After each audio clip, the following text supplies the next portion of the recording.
La ONU habla de genocidio en Gaza, pide el cese al fuego en la franja y un tribunal internacional emite orden de arresto contra Netanyahu. Pero nada cambia. ¿Te has preguntado alguna vez el alcance de estos anuncios? ¿O has pensado que los organismos internacionales han perdido legitimidad? Te lo explicamos. We know what is needed. Permanent ceasefire now.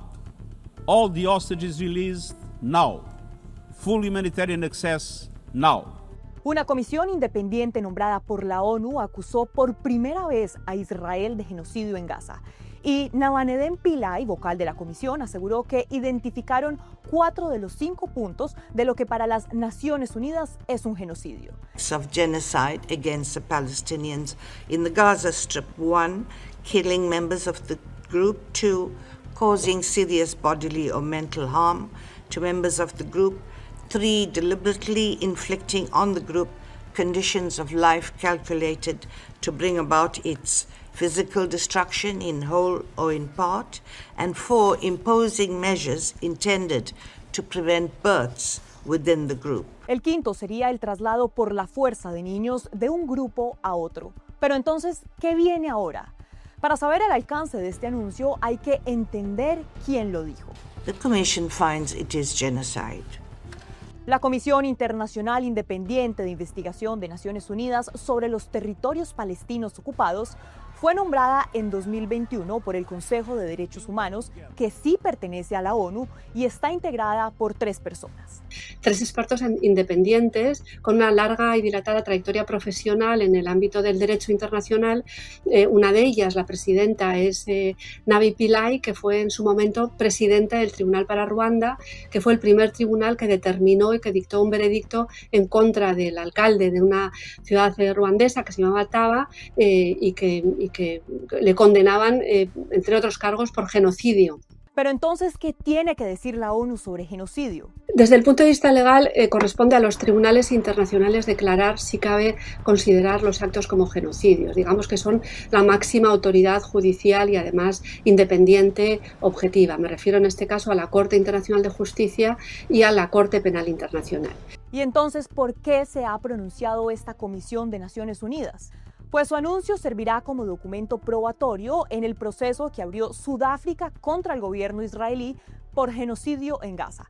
Lo hizo en 2024 precisamente ante uno de esos 2 tribunales, el Tribunal Internacional de Justicia, que se encarga de resolver las disputas entre estados cuando uno de ellos incumple algún tratado o compromiso internacional, y en este caso la Convención de las Naciones Unidas para la Prevención y la Sanción del Delito de Genocidio de 1948. Es muy valioso que este informe exista, por supuesto, porque se suma además a otros informes dictados incluso por propias organizaciones no gubernamentales israelíes que también ya habían determinado la existencia del genocidio. Es un informe más, en este caso emitido por una comisión que está nombrada por el Consejo de Derechos Humanos. Hay que tener en cuenta que el informe, que contiene 72 páginas y se basa en 16.000 pruebas, puede ser un elemento o un documento probatorio determinante o realmente muy significativo.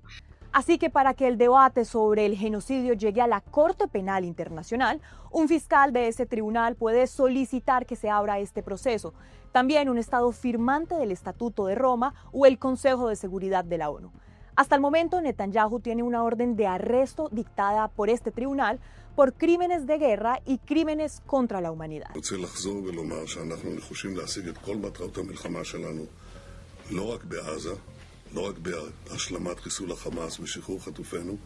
¿Y qué pasa con esa orden de arresto hacia Netanyahu? Netanyahu apenas ha salido de Israel, por tanto se le podría capturar siempre que esté en un Estado miembro de la Corte Penal Internacional que decida cooperar con la Corte y por tanto arrestarle.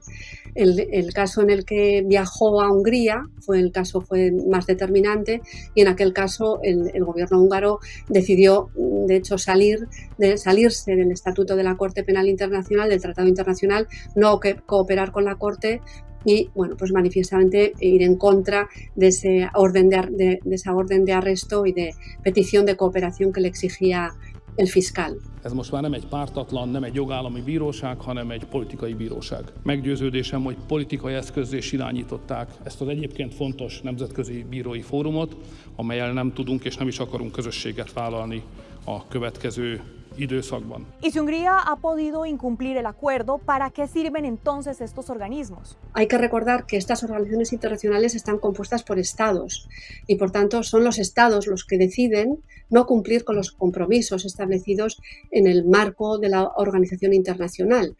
Por tanto, el Estado que desprecia los mecanismos de las organizaciones internacionales también se deslegitima a sí mismo. En todo caso, es un hecho sin precedentes.